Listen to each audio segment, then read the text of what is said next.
Continuing the theme of wonderful and beautiful knockouts here at the Collector Showcase of America, I'm joined by Angelina Love here, who is a former 5-time TNA Knockouts champion and famous professional wrestler, at least on the women's side, and Canadian, and just absolute gorgeous. I can't even keep my words straight. How are you, Angelina? I'm great. How are you? Good. So obviously, first question that I always ask is, what got you into professional wrestling? What was it? I heard you just talking to Brian about being in it when you were 18 years old. So what really got you going into wrestling? I've always been huge on sports ever since I was a kid.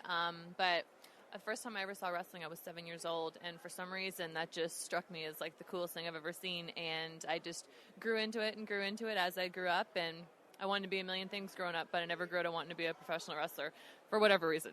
So we've got SoCal Val over there from TNA. She's more of a manager. So what made you decide that you wanted to actually get the in-ring battles going versus just the pretty manager who yells out and screeches and makes people hate you? I was a manager for about the first year and a half that I was in the business, and it was fun, but after a while I just got bored and I wanted to get more physical. You know, I'm really athletic, and it was just I was doing the same thing all the time with the same people, and I was just getting really bored. And my mom was actually very upset when I told her I wanted to get in the ring. She was like, I thought you just wanted to stay on the outside of the ring and stay safe. And I was like, well, I've been hurt on the outside of the ring too. So, but yeah, I just wanted to, I always wanted to expand my horizons, and I did it for a while, and after a while I just got bored and I wanted to do more. How much training goes into being an in-ring performer? Obviously, there's a lot that goes in with the technique, but also for the personality, the on the mic skills. How much time did it take you to perfect your craft?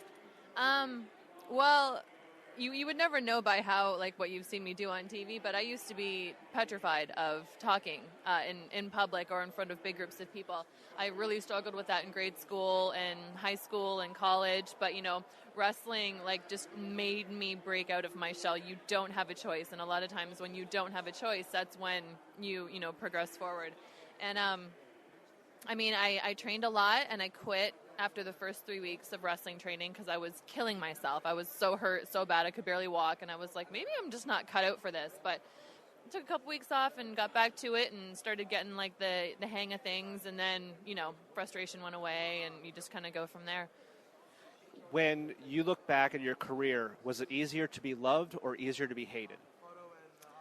Even when you're hated, you're still loved in some way. But if you mean, do I like being a babyface or do I like being a heel? I definitely like being a heel more. It's a lot more fun.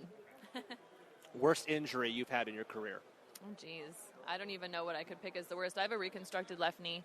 And I was also completely unconscious the first time I ever won the Knockouts Championship. I got a major concussion in a 3-way match against Taylor Wilde and Awesome Kong. So those were pretty bad. I've unfortunately had a lot of injuries, very strange injuries, but I'd have to say, like, any concussion kind of injury, and then, of course, my torn ACL was pretty bad. Who was your favorite wrestler to work with?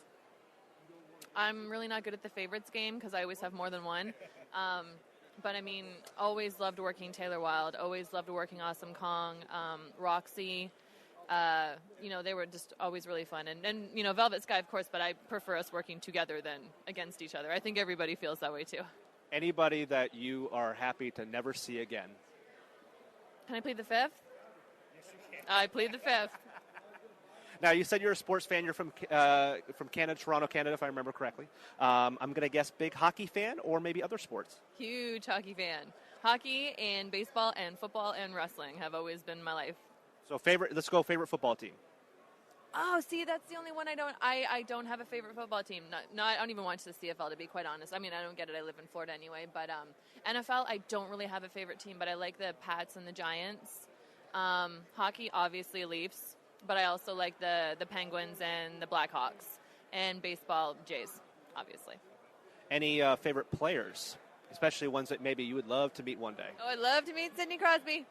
Love me some Sidney Crosby, Canada's golden boy. Anybody else in, like, football or baseball? If I want to meet a football player, I can just walk around here today.